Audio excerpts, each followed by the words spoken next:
Hello and welcome back to part 2 in the Cheese Factory series on free-for-all games. In the previous video, you saw me play on Antigua shipyards, where I took an economy risk early, put up 2 expansions, and 3-based my way to an easy victory soon after. In this particular game, we're going to see we're on Shattered Temple, a really fun map for 1 vs 1s. But with all this destructible rocks here, it's a little bit difficult for free-for-all games. And the reason for that is that without killing these rocks, you really only have 1 expansion. And when you go to take your third, you're competing directly with the opponent and you're close by ground position with you. So this is a very small map and a very low mineral map for free-for-all games. And it's going to be one that's very difficult to carry out the former strategy on. And that former strategy, again, was quick eco cheese and winning the game with tier 1 units. So let's watch what I do here to try and change the strategy just a little bit. I don't want to do something completely different. I just want to tweak what I was already doing and make it work on this map. And you'll see, aha! What's this here? That's right, I'm building proxy gateways against my close by ground opponent. And if you'll notice in my last video I mentioned that there's no real advantage to attacking early. You're putting yourself in a very weak position, you're sacrificing early game strength, and you're leaving yourself even more open to attack early on if you're attacking yourself. So again, I'm taking a risk early, and I want to tell myself that my eventual plan is to double expand and abuse the fact that, you know, I'm not going to be attacked until I have 3 up and running bases. Zerg is scouting this, but hasn't seen has not seen the proxy. So I want to eventually double expand. The only way to do that, though, is to take out my opponent early and take his mineral patch right here. I'm going to take my opponent's natural. That's the plan here. And the way I'm going to carry that out is with a little bit of proxy cheese. Usually you can get away with opponents not freaking out and worrying if they scout something fishy from you, because they just don't have that luxury. They have to worry about 3 other opponents. So proxy cheese works incredibly well in free-for-all games, at least at taking out 1 opponent. It works a lot better than 1v1s. And to do this, you're going to need a little bit better micro than your opponent. It's going to be very hard, whereas in the previous lesson a Gold League player could probably beat Masters in free-for-alls. This one's going to be difficult unless you have about Diamond level macro, or micro. So I'm sending my Zealot in. I was going to wait for 3 Zealots, but you know, it doesn't really matter as long as it doesn't block his front and doesn't get a Spine Crawler up. And here we go. I'm using my first probe to attack. And I'm not sure if we've done a video on it yet, but proxy cheese is usually building 8 supply worth of probes and 2 gateways, and then streaming in Zealots nonstop. So I've started the process of streaming in the Zealots. I just don't want this Spine Crawler finished, because Spine Crawlers are really hard to beat when they're surrounded by drones or something, if all you have are Zealots or a couple Stalkers. But all I have are Zealots here.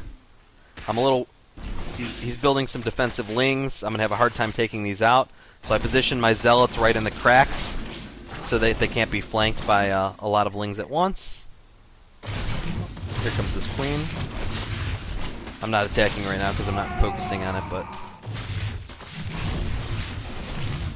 here we go. And my goal here is just to win this as quickly as possible against my next opponent. And a lot of times you'll see rage. We'll see it in just a second.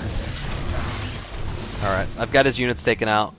I need to be able to take his natural again, so I really need to knock him entirely out. See my supply, 17 of 26. I built another pylon in my base just because I had supply block myself. Now that I think he's lost, I'm going to stop with my Zealot production.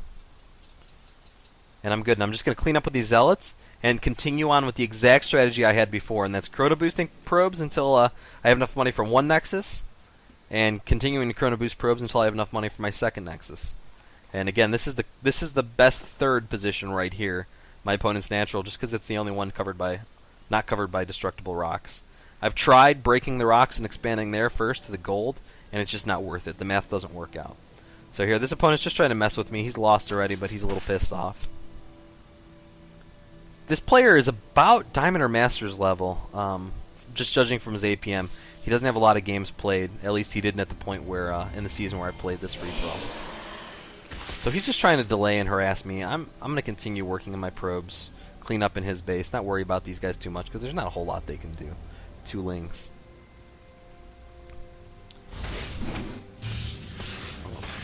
Just killed another one of my probes. There we go. These little battles. And here we go. I've expanded once. I have about 20 supply. And you notice this is the exact same strategy as before. I just happen to be a couple minutes behind. And you might think, well, that's really worrisome to be a couple minutes behind in an Antigua game, because right about the 8-9 minute mark, opponents started attacking you. And there's another concern with the player who's just got beaten. He's going to be pretty pissed off, and he's going to tell the opponents, hey, listen, this guy just zealot rushed me. Please attack him. Let's see if he does that in this game. Attack him early. Do something about it because he's weak and he can't win. If you do.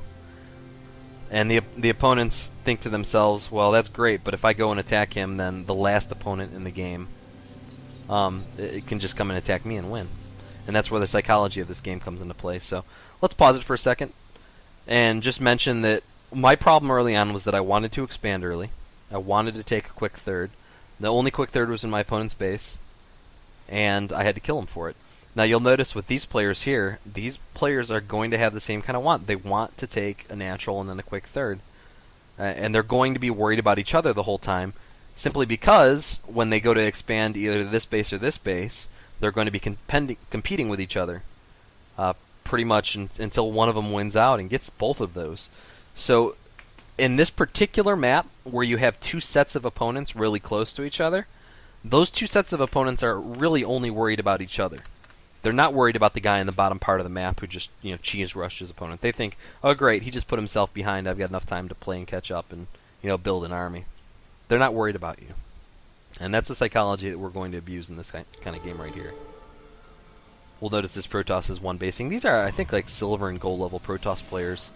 Not that great. You can tell by all the cannons and things. And the fact that this player, instead of expanding, just attacks into cannons. And as very typical in this Shattered Temple map, these players are just going to keep each other busy while I double. I've even triple expanded on this map before, but double works just as well. Yeah, whoops for him.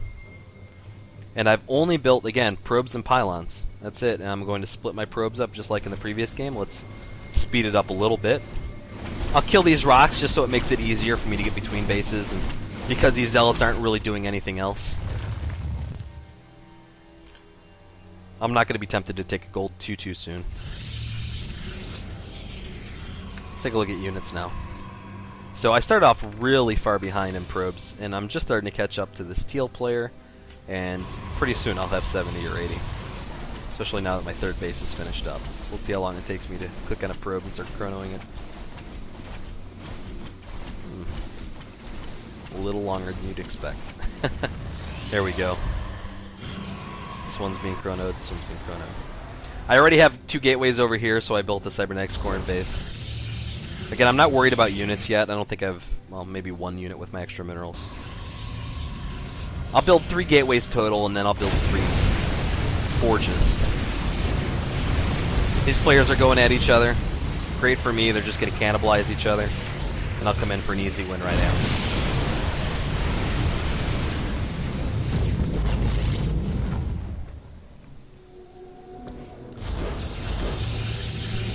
As is pretty standard, this Protoss player is going for mass void rays, getting early pressure and collapsing to it.